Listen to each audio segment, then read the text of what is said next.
একজন নর এবং নারী সামাজিকভাবে বিবাহ বন্ধনে আবদ্ধ হয়ে সংসার শুরু করেন। সংসারে ভালো লাগা আছে, মন্দ লাগাও আছে, তর্ক বিতর্কও আছে। তবে আমাদের সমাজ ব্যবস্থায় একসময় যখন সংসারে তর্ক বিতর্ক থেকে ঝগড়া হতো একজন স্বামী এবং স্ত্রীর মধ্যে, পারিবারিকভাবে অনেক সময় আমরা মিউচুয়ালি সেই সংসার টিকিয়ে রাখার চেষ্টা করতাম।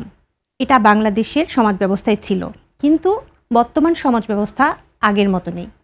এখন দৃশ্যপট পরিবর্তন হয়েছে। শুরুর আগেই এখন ভাঙছে সংসার। বিয়ের 1 বছর যেতে না যেতেই বহু সংসার ভেঙে যাচ্ছে। চারিদিকে যেন মহামারীর মতো সংসার ভাঙার হিড়িক পড়েছে। বিবাহ বিচ্ছেদ নিয়ে অনুসন্ধান করতে গিয়ে দেখা যায় গত 3 বছরে ঢাকার উত্তর ও দক্ষিণ সিটি কর্পোরেশনে মোট 47,574টি বিবাহ বিচ্ছেদ হয়। 2023 থেকে শুরু করে 2025 এই 3 বছরে প্রতি বছরই বিচ্ছেদের সংখ্যা বেড়েছে। এর মধ্যে ঢাকা উত্তরে বিচ্ছেদের হার দক্ষিণের চেয়ে বেশি, আর নারীরা পুরুষের চেয়ে বেশি বিবাহ বিচ্ছেদ করছেন। সাধারণত যারা নতুন বিয়ে করছেন এবং বিয়ের বয়স বছরখানেক থেকে শুরু করে 5 বছরের কম, তারাই বেশি বিচ্ছেদের আবেদন করছেন। ঢাকার 2 সিটি কর্পোরেশনের বিবাহ বিচ্ছেদ সংক্রান্ত নথি পর্যালোচনা করে এসব তথ্য পাওয়া যায়। ঢাকা উত্তর ও দক্ষিণ সিটির আঞ্চলিক নির্বাহী কর্মকর্তাদের সঙ্গে কথা বলে বিবাহ বিচ্ছেদের বেশ কয়েকটি কারণ চিহ্নিত করা গিয়েছে। এগুলো হলো শ্বশুর শাশুড়ির নেতিবাচক আচরণ, স্বামী স্ত্রীর মধ্যে বোঝাপড়ার অভাব, পারিবারিক কলহ, সহনশীলতা কমে যাওয়া, সংসার করার প্রস্তুতির অভাব, সামাজিক যোগাযোগ মাধ্যমের অপব্যবহার, পরকীয়া, নারীর অর্থনৈতিক স্বাবলম্বী হওয়া এবং শিক্ষার হার বৃদ্ধি পাওয়া। এছাড়া কিছু ক্ষেত্রে নারীরা মোটা অঙ্কের দেনমোহর আদায়ের উদ্দেশ্য বিয়ের পর বিচ্ছেদে যান। জানা যায় বিচ্ছেদের আবেদন করার 3 মাসের মধ্যে সালিশের মাধ্যমে বিচ্ছেদ ঠেকানোর সুযোগ থাকলেও বেশিরভাগ ক্ষেত্রেই স্বামী স্ত্রীর 2 পক্ষের কেউই সিটি কর্পোরেশনের সেই সালিশি বৈঠকে আসেন না। এরপর স্বয়ংক্রিয়ভাবে বিচ্ছেদ কার্যকর হয়ে যায়। ঢাকা উত্তর সিটি কর্পোরেশনের দেওয়া তথ্য মতে 2023 সালে 7,599টি বিবাহ বিচ্ছেদ হয়। এর পরের বছর তা বেড়ে দাঁড়ায় 8,169টি।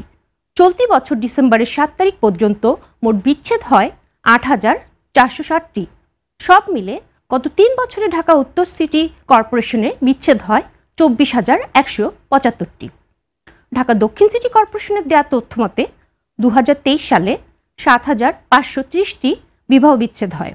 এর মধ্যে স্বামী কর্তৃক বিচ্ছেদের আবেদন ছিল 2,232টি, আর স্ত্রীদের ছিল 5,298টি আবেদন। 2024 সালে মোট বিবাহ বিচ্ছেদ হয় 7,695টি। এর মধ্যে স্বামী কর্তৃক 1,992টি আর স্ত্রী কর্তৃক 5,703টি বিচ্ছেদ আবেদন ছিল।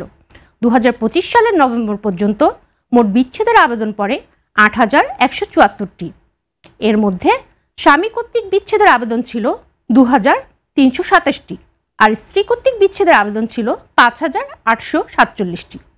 এই বিষয়ে ঢাকা দক্ষিণ সিটি কর্পোরেশনের আঞ্চলিক নির্বাহী কর্মকর্তা আক্তারুন্নেসা শিউলি বাংলাদেশ প্রতিদিনকে বলেন, নারীদের মধ্যে শিক্ষার হার বৃদ্ধি পাওয়ায় তারা এখন আগের মতো নির্যাতিত হয়ে সংসার করতে চাচ্ছে না।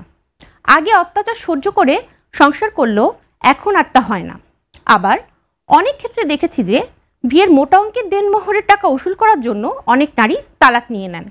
বেশ কয়েকটি বিচ্ছেদের সালিশ কার্যক্রমে অংশ নিয়ে দেখেছি যে স্বামী অন্য নারীকে পছন্দ করেছে, এখন আর সংসার করতে চান না। কিছু ক্ষেত্রে নারীদের স্বামী তার মায়ের কথা অনুযায়ী চলে, এতে সংসারে অশান্তি থেকে তারা বিচ্ছেদে যান। দক্ষিণ সিটি কর্পোরেশনের 6 ও 7 অঞ্চলের আঞ্চলিক নির্বাহী কর্মকর্তা মোহাম্মদ সুজাউদ্দৌলা বলেন, যারা বিচ্ছেদের আবেদন করেন তারা শুনানিতে খুবই কম আসেন।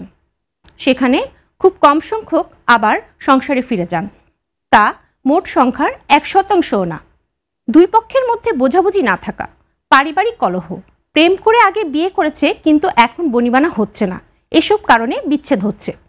ঢাকা উত্তর সিটি কর্পোরেশনের 8 ও 10 অঞ্চলের আঞ্চলিক নির্বাহী কর্মকর্তা মোহাম্মদ জিয়াউর রহমান বাংলাদেশ প্রতিদিনকে বলেন, বর্তমানে উদ্বেগজনক হারে বিবাহ বিচ্ছেদ বাড়ছে, তবে এই বিচ্ছেদ গ্রামের চেয়ে শহরে বেশি।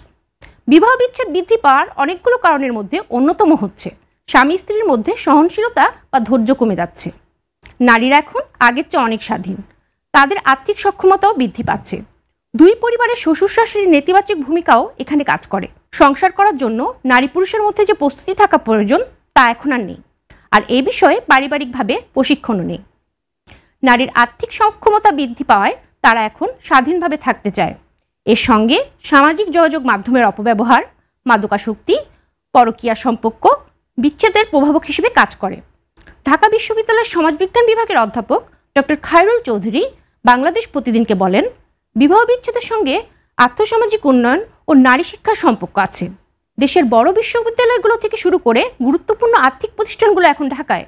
এই কারণে এখানে বিচ্ছেদের হারও বেশি। সাধারণত কম বয়সী দম্পতিদের মধ্যে বিচ্ছেদ বেশি হয়। সামাজিক মূল্যবোধের পরিবর্তনে ছেলেমেয়েরা এখন পারিবারিক সিদ্ধান্ত ছাড়াই নিজেরা বিচ্ছেদের সিদ্ধান্ত নিচ্ছে। এসব ক্ষেত্রে মেয়েদের সিদ্ধান্ত নেওয়ার হারও বেড়েছে। এখন বিয়েতে স্বামী স্ত্রীর প্রত্যাশার জায়গাতেও বিরাট পরিবর্তন এসেছে, আর এটি কাঙ্ক্ষিত না হলে তাদের দ্রুত বিচ্ছেদও ঘটছে।